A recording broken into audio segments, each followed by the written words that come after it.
In 1887, Thomas Mitchell thought he had made the deal of a lifetime when he bought the entire ghost town of Perdition Gulch for $5 from a nervous Denver bank clerk. But as he soon learned, sometimes the things that seem too good to be true are actually too dangerous to survive. The ink hadn't even dried on the bill of sale when the clerk handed Thomas the deed like it was a rattlesnake ready to bite. "Ain't no refunds," the clerk muttered, not meeting his eyes. Thomas, tall and lean with the angular features of a man used to hunger, nodded. His boots were cracked at the toes, his hat patched with waxed cloth, and his satchel contained little more than a few lesson plans, a rusty compass, and a tin of dry biscuits. He had been a schoolteacher once, in Kansas, until the school closed and the railroad passed the town by. Since then, he had drifted doing odd jobs, sleeping in barns, and nursing the kind of dreams only desperation could conjure. But this was a new start.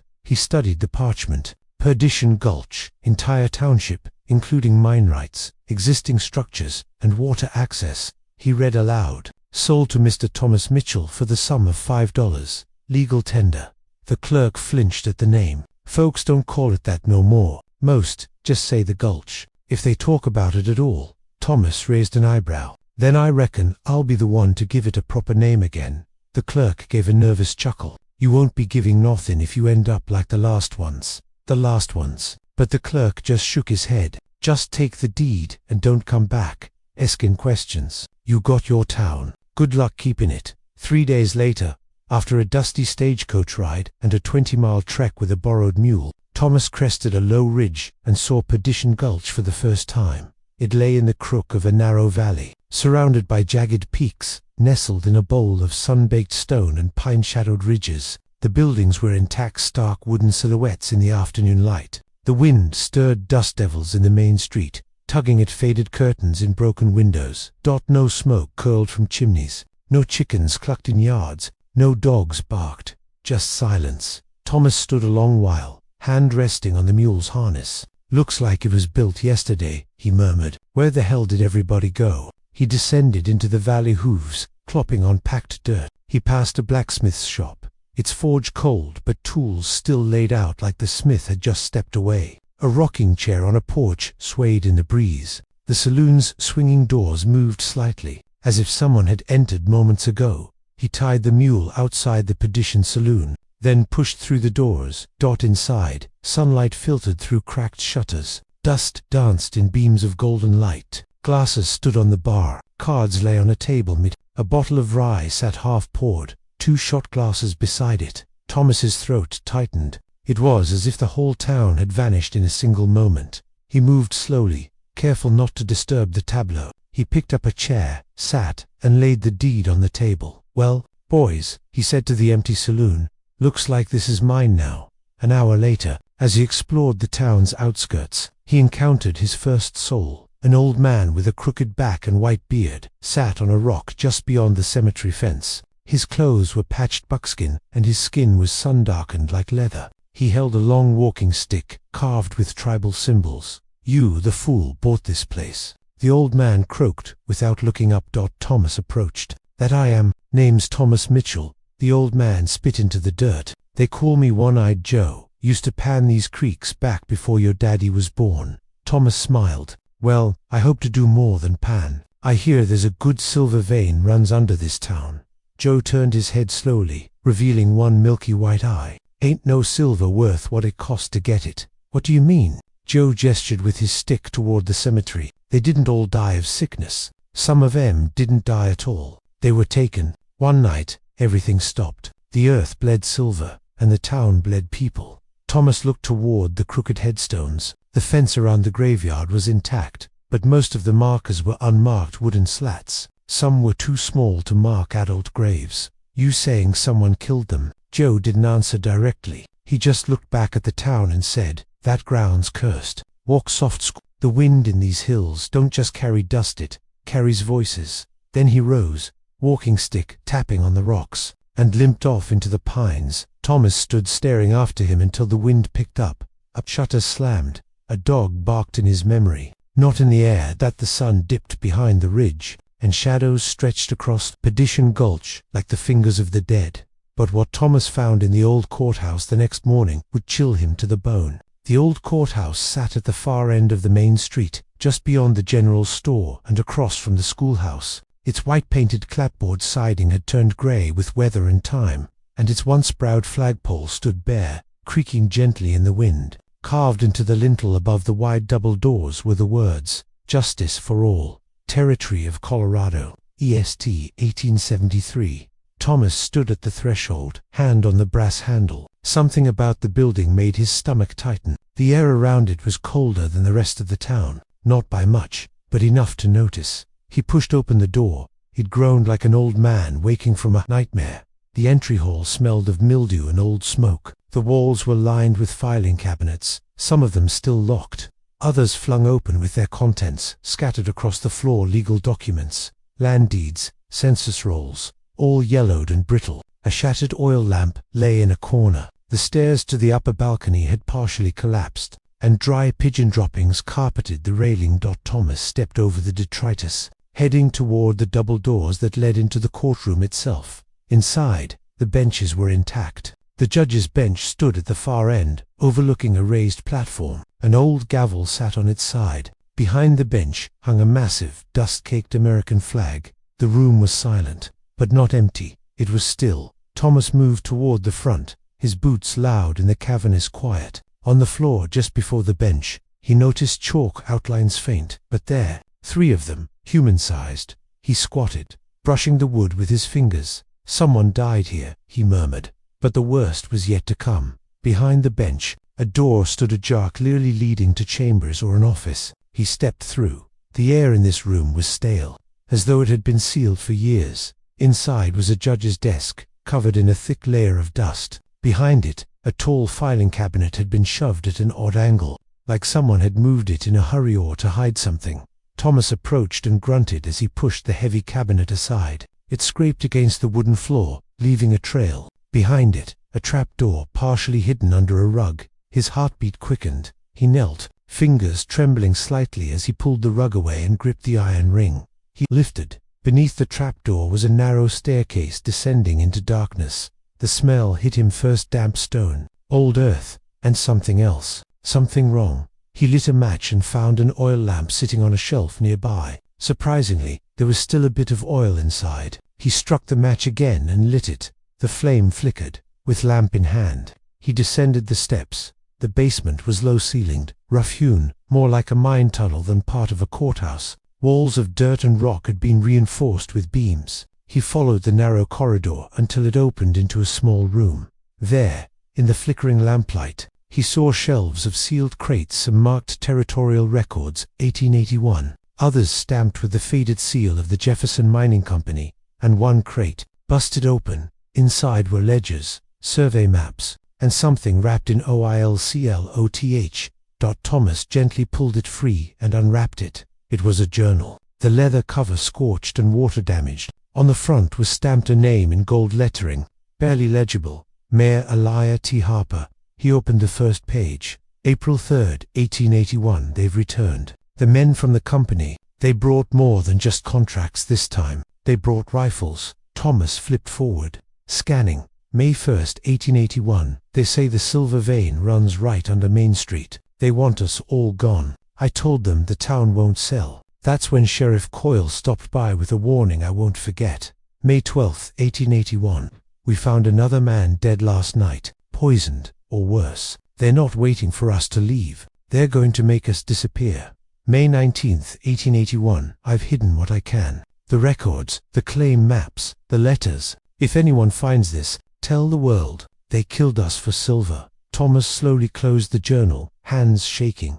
There it was. Evidence of mass murder. A conspiracy. A cover-up. 100 questions swirled in his mind. Who had done it? How many had died? And why no one had ever spoken of it? But before he could decide what to do next, he heard it. Footsteps above. He froze. They were slow, deliberate, crossing the floorboards of the courtroom above him. Then silence. Then the faint creak of the trapdoor. Hinged. Thomas doused the lamp and slipped into the shadows of the crate room. Heart pounding. A boot hit the top stair. Someone had followed him. Little did Thomas know, he was being watched. and the person coming down those stairs wasn't alone. Thomas held his breath in the dark, crouched behind a stack of rotting wooden crates. The journal of Mayor Elijah Harper, clutched tightly in one hand, felt like it was burning a hole in his palm. Footsteps descended the narrow stairs, slow, sure, unhurried. Whoever it was had the confidence of someone with no fear of being caught. Whoever it was had done this before. The trapdoor creaked shut above, and the faint glow of a lantern bloomed, casting pale light across the basement walls. Shadows shifted and danced. Thomas peeked around the edge of the crate. A man in a long black duster and flat-brimmed hat stepped into the chamber. His boots were polished to a shine, spurs glinting in the lamplight. He wasn't dusty or tired like a traveler. He looked like someone used to giving orders, not taking them. He carried a revolver at his hip, but it was the badge pinned to his coat that caught Thomas's eye. Not a sheriff's badge, a corporate seal, Jefferson Mining Company. The man moved methodically, scanning the shelves. He didn't notice the open crate yet. Instead, he pulled a heavy iron box from the corner and unlocked it with a brass key. Inside, bundles of documents, wrapped in wax cloth. He flipped through them, then began setting them one by one on the dirt floor and lighting them on fire with a long match. Thomas's breath caught. He was here to erase the past. Pages curled and blackened, smoke curling toward the low ceiling. Thomas shifted, trying to inch back quietly, but his boot brushed against a rusted shovel. The sound was small, but enough. The man froze. "Who's there?" Thomas didn't move. The man drew his revolver with glacial calm and leveled it toward the crates. "I said," he repeated. "Who's there?" Thomas considered his options. The tunnel behind him was too narrow and cluttered to run. The man had the only light source, and he had a gun. So Thomas stood. "Name's Mitchell," he said, hands slightly raised, the journal still clutched in his right. "I own this town." The man squinted. "You're the one who bought Perdition Gulch." "I am." The man lowered the revolver just slightly. "Hell of a mistake." "That's so. You need to leave, Mr. Mitchell. And I mean tonight. Don't bother packing, just go. This town ain't yours. It never was. I have the deed." The man gave a humorless smile. "Paper doesn't matter. Not when you're standing on company ground." Thomas took a step forward. "So it's true, isn't it? The Jefferson Mining Company found a silver vein here, and instead of negotiating, they're careful now," the man said. "That's a dangerous line of thinking.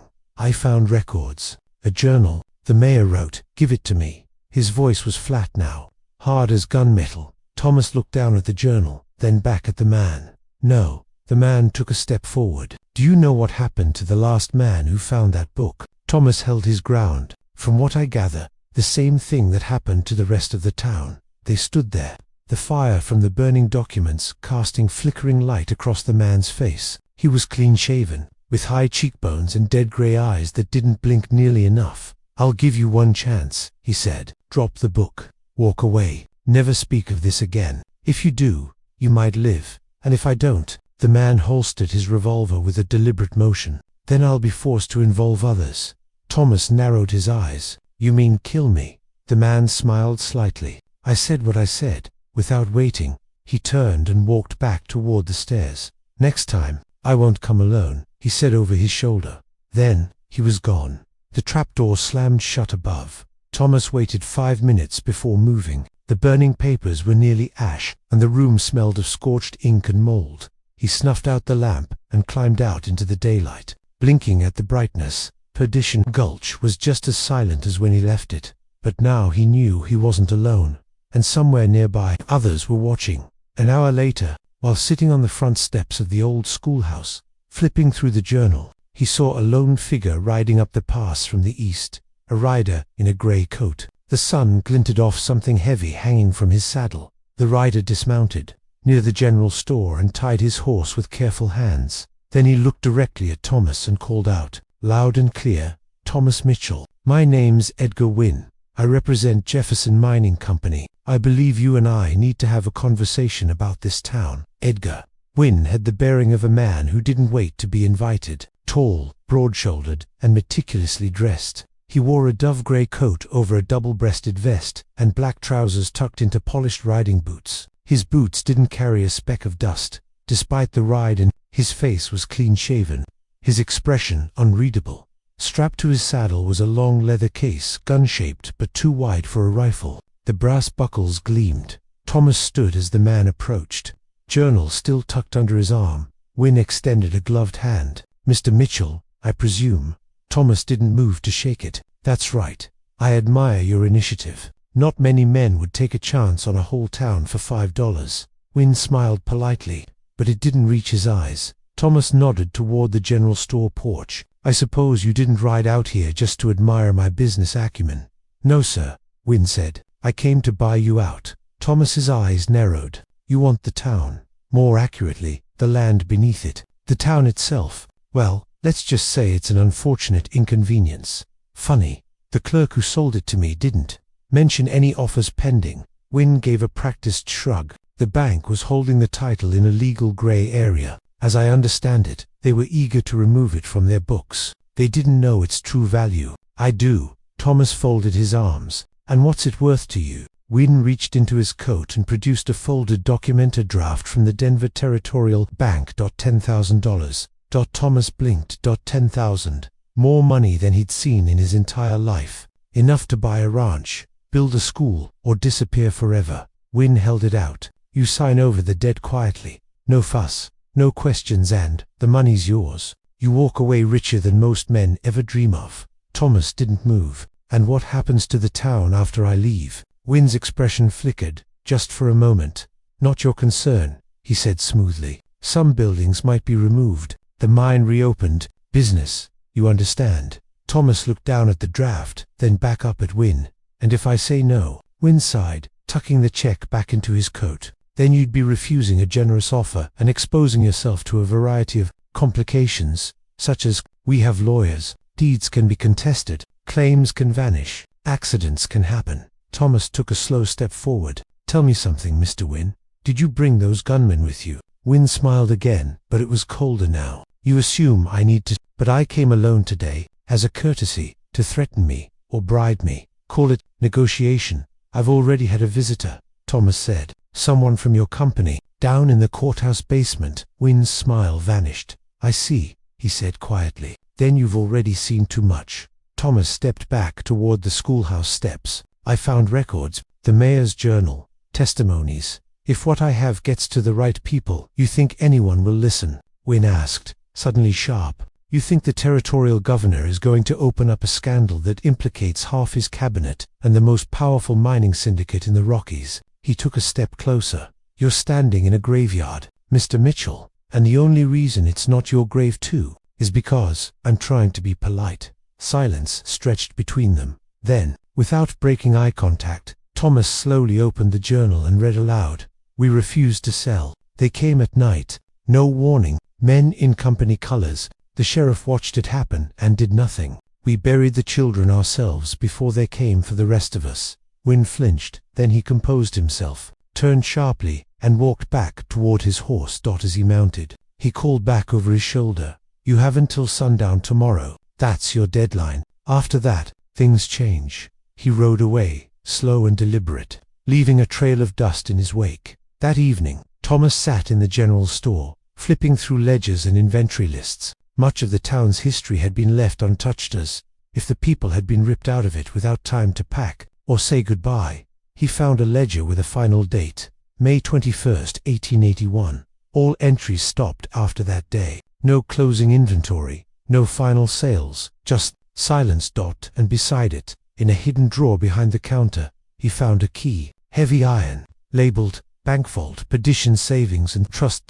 There was no bank building in sight, but there had been one. He found it the next morning, burned to the ground. Its stone vault buried in ash and timbers, still intact beneath a collapsed wall. He would need tools to open it. He would need time, and time was running out, because while he searched, the hired guns were already on the move. The sun rose over Perdition Gulch like a pale coin dipped in ash. It brought no warmth.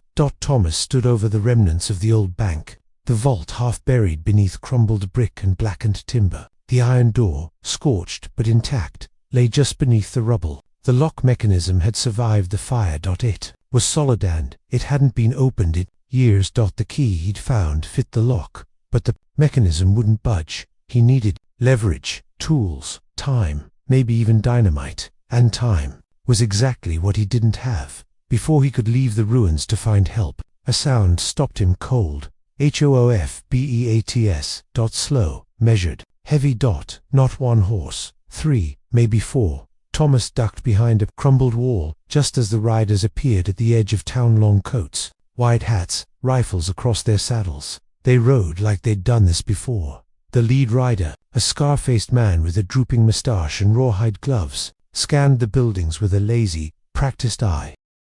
Behind him, a bald man with a hawk nose spit tobacco onto the dirt and muttered something to the third, a younger man with a sawed-off shotgun across his back. Company men. Killers. They dismounted by the saloon. The lead man shouted, "Mr. Mitchell, no need to hide. Now, we just want a word." Thomas crouched lower, heart hammering.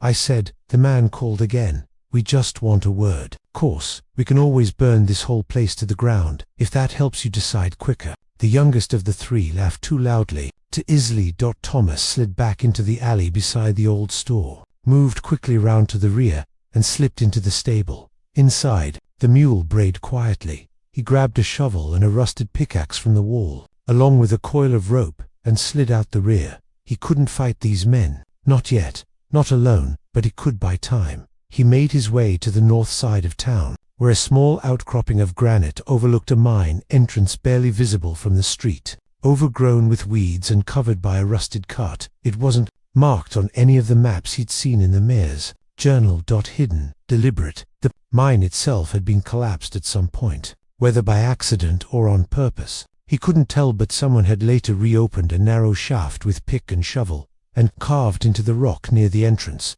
faded but unmistakable, was the shape of a hand, a warning sign in Ute pictographs. Thomas remembered what One-Eyed Joe had said: the earth bled silver, and the town bled people. He lit a lantern and stepped inside. The shaft sloped downward steeply, the air growing colder with every step. Cobwebs clung to the beams, and something metallic clung to the walls, silver veins, thin but unmistakable, glittering in the flickering light. But deeper in, he found something far worse than minerals. Bodies. 2 of them, long dead. Skeletons, still wrapped in tatters of workmen's coats. A pickaxe embedded in one's back. The other had a crushed skull. Mining gear lay scattered, untouched. The killer hadn't been in a hurry. He'd had time to finish his work. Nearby, a small chest sat propped against the wall. Inside were old mining logs, stamped with Jefferson Mining Company letterhead, detailing the vein's discovery beneath. Main Street. One entry caught his eye. Final decision reached. Town will not sell. Gov. McKinnon authorizes complete reclamation. Target date, May 21st, 1881. The same day the ledgers stopped. The same day, Perdition Gulch vanished. Thomas turned to leave, but the beam of daylight that had marked the entrance was gone. He reached the surface and saw them, the riders, standing in the street, rifles out. The youngest spotted him. "There he is." Thomas dropped the mining logs and bolted toward the stable. Bullets kicked up dust around his heels. He dove behind the water trough as wood splintered overhead. The mule brayed in terror and bolted into the hills. More shots cracked closer now. He reached into the water and pulled out the rusted revolver he'd hidden there the day before. A single bullet in the chamber. He waited, held his breath, then dash, click. Someone cocked a rifle just around the corner. Thomas leapt up and fired. Boom! The young gunman screamed and fell back. Clutching his shoulder, Thomas didn't wait to see if he was dead. He sprinted into the alley behind the schoolhouse. But the others were faster than he expected. A shot grazed his arm. Hot pain seared through muscle and cloth. He stumbled into the schoolyard, blood soaking through his shirt. Then he heard Eto's voice, deep and steady. "Enough." The shooting stopped. The riders turned. Standing at the edge of the cemetery, hands on a gnarled walking stick, was One-Eyed Joe. His blind eye stared through the men like a ghost. "This ground's cursed," he said softly. "You spill more blood here, and it won't be just his that stains your boots." Scarface spat. "Old man, you got a death wish." Joe didn't flinch. "I already died once in that town. I came back to finish the job." He raised one hand, and behind him, 2 more figures appeared from the trees. One carried a rifle, the other, a camera, a newspaperman. Thomas stared in shock as they moved closer. The man with the camera raised it and snapped a picture of the standoff.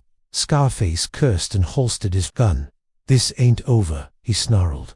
"No," said Thomas, clutching his bleeding arm. "It's just getting started." The hired guns retreated at dusk, leaving dust, spent shells, and threats hanging in the air. Thomas leaned against a stable wall, clutching his wounded arm. Blood oozed between his fingers, staining his shirt crimson. One-eyed Joe knelt beside him with surprising steadiness for a man of his age, cleaning the wound with a flask of whiskey and strips of torn linen. "Bullet passed clean through," Joe muttered. "You'll live, if you stop bleeding like a stuck pig." Thomas gritted his teeth. "I owe you." Joe tied the final knot. "You owe the dead more. I just kept your ghost from joining M too soon." The reporter, tall, wiry, with ink-stained fingers and sharp eyes, stepped closer, holding his camera like a rifle. "Name's Elijah Boone, Denver Free Press. Been chasing whispers about Perdition Gulch for 3 years. You just handed me a lead that'll knock the governor off his high horse." Thomas blinked. "You knew."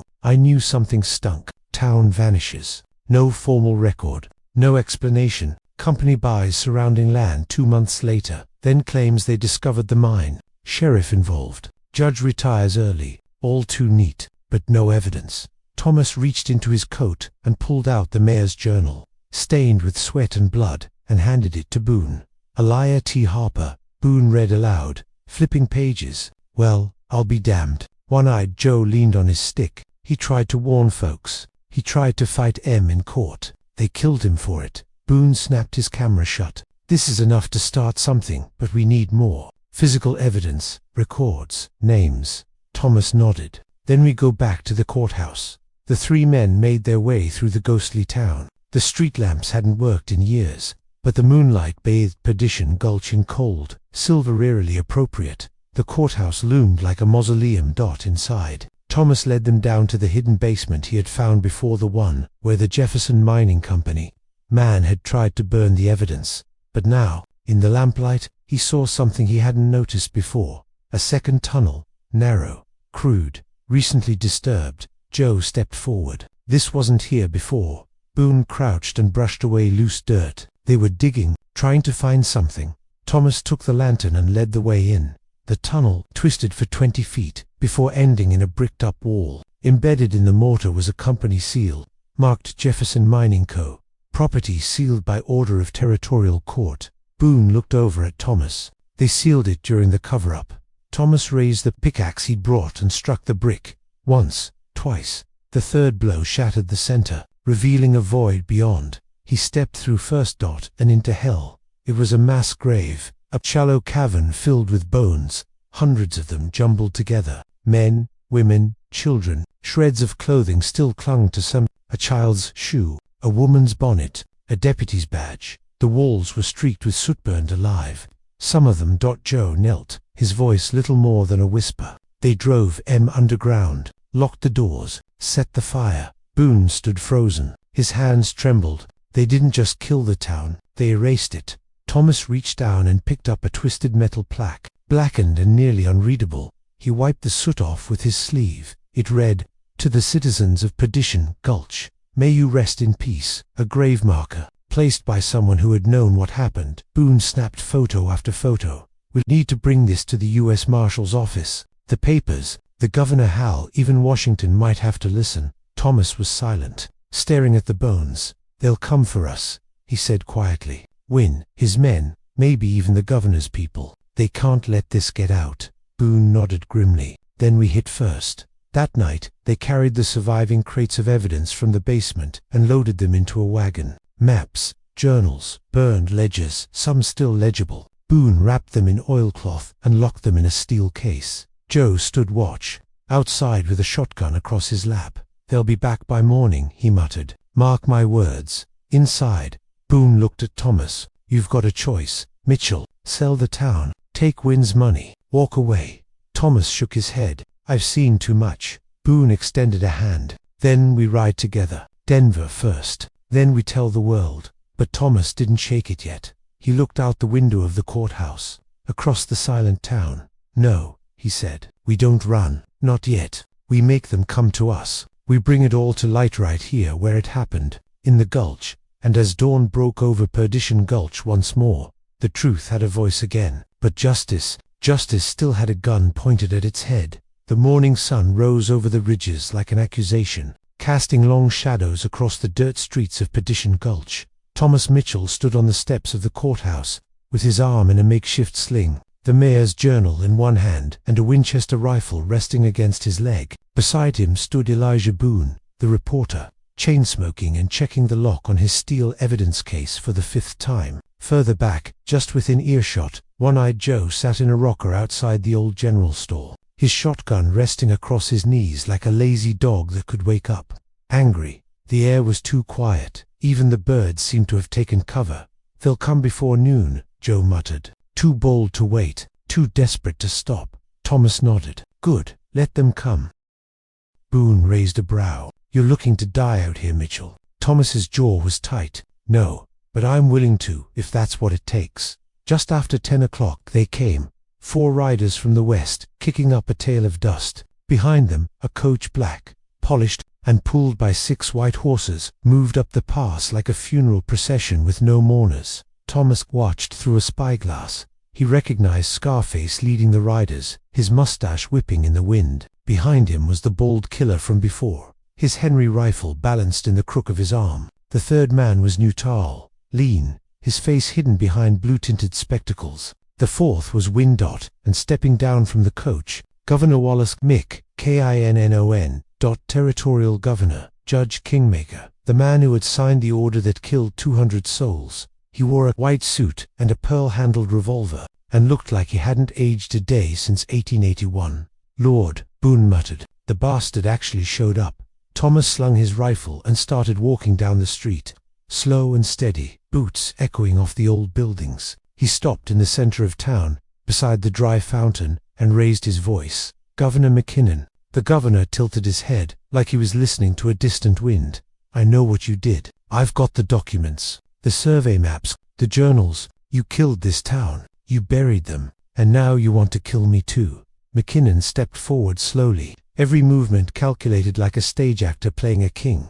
"You're right, Mr. Mitchell," he said calmly. "I did sign that order. I did seal those records. And I did it because the people of this town made the mistake of getting in the way of progress." Boone shouted from behind Thomas, "You murdered them." McKinnon smiled. "No, Mr. Boone, I bought a future. This mine built railroads, fed cities, put coin in coffers that shaped the West.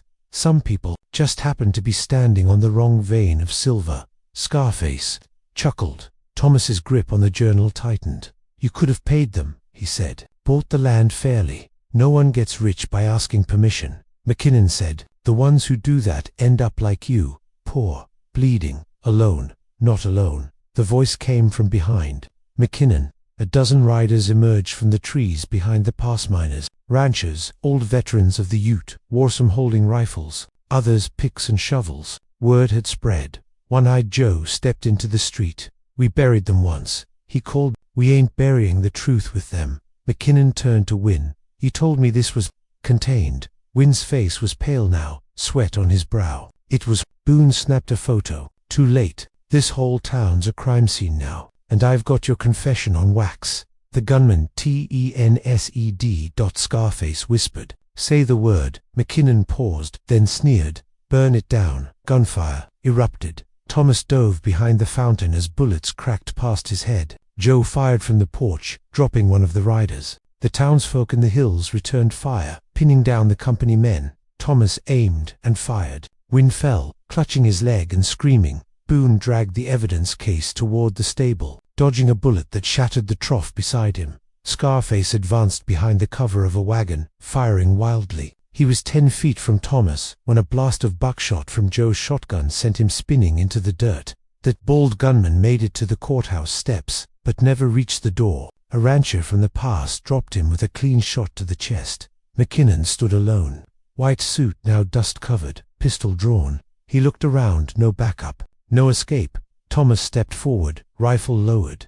"You ordered a massacre," he said. "You built your future on bones." McKinnon raised his pistol, then flinched as Boone's camera flashed a photo burned into history. "I built an empire."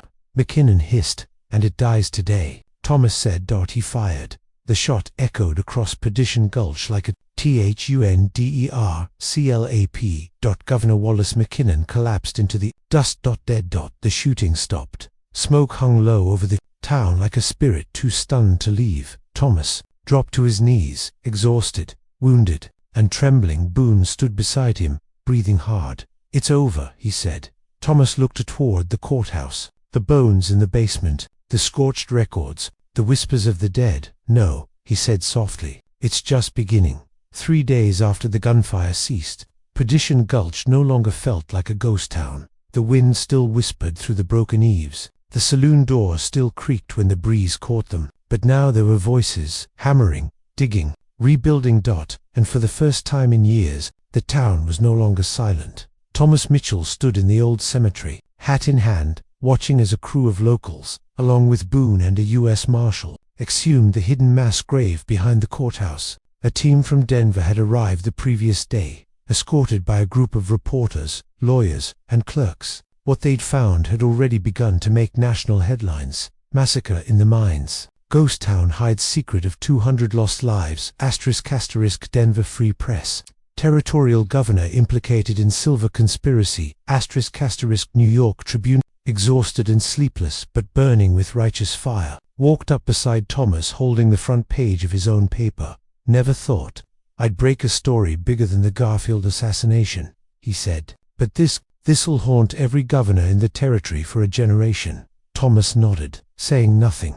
His shoulder wound still ached, wrapped tight beneath his shirt, but he refused rest. There was too much left to do, too many graves to mark. That evening, inside the saloon, its broken windows patched with cloth and candlelight flickering off the walls, Thomas sat with a federal investigator, answering questions over a bottle of warm whiskey. He handed over the final pieces of evidence, the bank vault records. Boone's people had finally cracked open, the mining logs from the hidden shaft, and the burned letters recovered from the courthouse. Each one built a fuller picture. The town's refusal to sell, the orders signed by McKinnon, the payments from Jefferson Mining Company to Sheriff Dobbins and Judge Caulfield, the survey showing the rich silver vein running directly under Main Street. It had all been about greed and silence. And now the silence had been broken. The next day, the deputy marshal approached Thomas in front of the schoolhouse, the very place he'd once imagined reopening as a school for ranch kids and prospectors' sons. "You planning to file a formal claim on the mine?" the deputy asked. Thomas stared at the mountains for a long moment. "No," he said, "even after everything, you could be rich. I bought this town for $5. I reckon I paid for it in blood, but I'm not keeping it. This town belongs to the ones who never got a chance to leave." The deputy nodded, tipping his hat. "You'll still need to give a statement at the territorial court." Thomas smiled grimly. "I'll be there." That night, the townsfolk and volunteers gathered for a vigil. One-eyed Joe stood by the edge of the cemetery with a lantern in hand. His voice was low and gravelly. "They thought the truth'd stay buried," he said, "but the earth speaks. So do the dead. And now, so do we." Boone handed Thomas a small wooden marker. He walked to the edge of the mass grave, planted it in the soft earth, and stepped back. Carved into the wood were simple words: "Here lie the citizens of Perdition Gulch. They said no, and for that, they were killed. May they never be forgotten." As the crowd lit candles and lowered their heads, the wind rose, whispering through the ruins. It no longer sounded like sorrow. It sounded like justice. Elsewhere, in Denver, the offices of Jefferson Mining Company stood locked and shuttered. That its assets were frozen, its executives fled or subpoenaed, and its legacy was now tainted by the blood of an entire town. Back in Perdition Gulch, Thomas stood alone at dawn, overlooking the collapsed mine shaft. He held the deed to the town in his hands, blood-stained and now legally indisputable. But instead of keeping it, he folded it gently, placed it inside the mayor's journal, and left both inside the courthouse. On the judge's bench, he stepped out into the morning light, mounted his borrowed horse, and turned toward the rising sun. He came to Perdition Gulch, seeking a second chance. He left a different man, not a buyer, but a witness. Not a speculator, but a truth-teller. And sometimes, truth is the most dangerous treasure of all. The train from Denver to Kansas City cut through the plains, like a scar across forgotten country. Inside one of its cars, Thomas Mitchell sat in silence, watching the land roll by. It was his first time leaving Colorado territory in years, and though the horizon stretched wide and endless, he felt the weight of Perdition Gulch still clinging to his boots like red dust. Across from him sat Elijah Boone, suit wrinkled, notebook open, pen moving like a man possessed. "I'm calling it the ghost town that spoke back," he said without looking up. "A full serialized expo. The names, the documents, everything. It'll run for 6 straight weeks." Thomas gave a tired nod. "Will it change anything?" Boone finally looked up. "It already has. McKinnon's death sent the Territorial Assembly into chaos. Judge Caulfield resigned. The Secretary of the Interior is requesting a federal inquiry. Jefferson Mining's stock collapsed. People are scared. Thomas, scared of what else might come out." Thomas looked down at his hand, still stained from digging graves, still rough from wielding a pickaxe in a hidden shaft. "Good. Let M be scared." Boone leaned back in the creaking seat. "You did something most men wouldn't have." "I didn't do it for glory," Thomas said, "or justice, really. Not at first." He looked out the window again, watching the prairie blur past. "I just bought a cursed town for $5, he whispered, "and found out I owned a graveyard." Back in Perdition Gulch, change was slow but steady. Federal agents sealed off the mine shafts. Archaeologists and forensic experts moved through the town carefully, documenting every structure, every artifact. New headstones were erected. The graveyard grew with names that had once been erased. One-Eyed Joe remained quietly tending to the site. He didn't speak to many, but he kept the saloon doors from falling off their hinges and lit the lantern outside the courthouse every evening. Locals began to call him the Watchman. A month later, in a courthouse in Kansas City, Thomas took the stand. The room was packed. Journalists, officials, spectators, survivors of nearby mining towns who wondered what ghosts might lie beneath their own homes. Thomas told everything. He'd read aloud from Mayor Harper's journal, recounted what he'd seen in the basement, the bodies in the shaft, the mass grave, the names on the Jefferson Mining payroll. "I was a teacher once," he told the court. "I taught kids to tell the truth, to stand up for the little guy, and then I got tired of doing the right thing. I thought $5 could buy me peace, but it didn't. It bought me the truth, and that truth burned everything I thought I wanted." When he stepped down from the witness box, the room fell silent.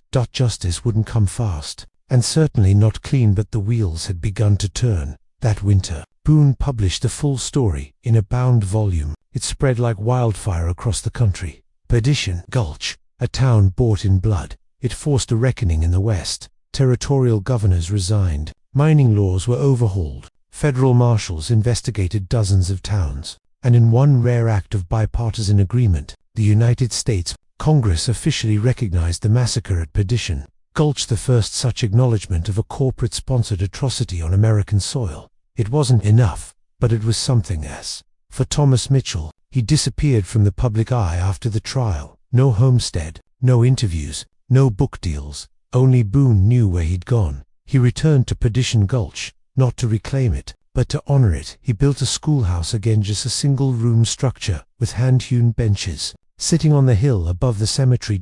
No students, no blackboard, only a plaque on the wall that read, "This was a town." It lived, it spoke, it died for saying no. And every evening, Thomas lit the lantern outside the door. Some nights, he swore he could hear children's laughter in the wind, a piano echoing from the saloon, footsteps on the boards that hadn't been walked in decades, not HAUNTINGS. Echoes of a town that had refused to sell its soul. The snow fell quietly over Perdition Gulch, blanketing the cracked streets and sagging rooftops in a soft white shroud. The cold seeped into the bones of the town like a whispered promise that time could not erase what had happened here, but it could still kill. Thomas Mitchell stood in the doorway of the schoolhouse, the lantern's flickering flame casting long shadows across the empty room. His eyes, once bright with naive hope, were now steady and worn like the man who had carried the weight of an entire town's secrets. He pulled his coat tighter and stepped outside. The graveyard was still, peaceful. New wooden crosses stood beside old stone markers, the names of men, women, and children reclaimed from oblivion. A cold wind stirred, and for a moment, Thomas thought he heard a soft voice carried on the breeze. "Thank you," he smiled faintly. The world beyond Perdition Gulch was changing fast. The territorial governors, the mining companies, even the distant lawmakers, none could undo the truth, now written in black ink and bone. Thomas knew justice was a slow road, paved with compromises and political games. But in this quiet town, justice had already taken root. He thought about the desperate land speculator. He had been the man who bought a ghost town for $5, hoping for a fresh start. That man was gone now. He was something else entirely. A witness, a keeper, a guardian of stories too, dangerous to forget. As Thomas mounted his horse for the last time, the sun broke through the clouds, casting a golden light over the mountains behind him. Perdition Gulch stood strong, not as a ruin or a warning, but as a testament to courage, to truth, to those who refused to be silenced. And as he rode away, he carried with him a lesson written in dust and blood. Sometimes the greatest treasure isn't silver or gold, but the price we pay to protect what's right. If you enjoyed this tale of courage triumphing over corruption in the Old West, make sure to give it a thumbs up and subscribe for more incredible true stories from America's frontier.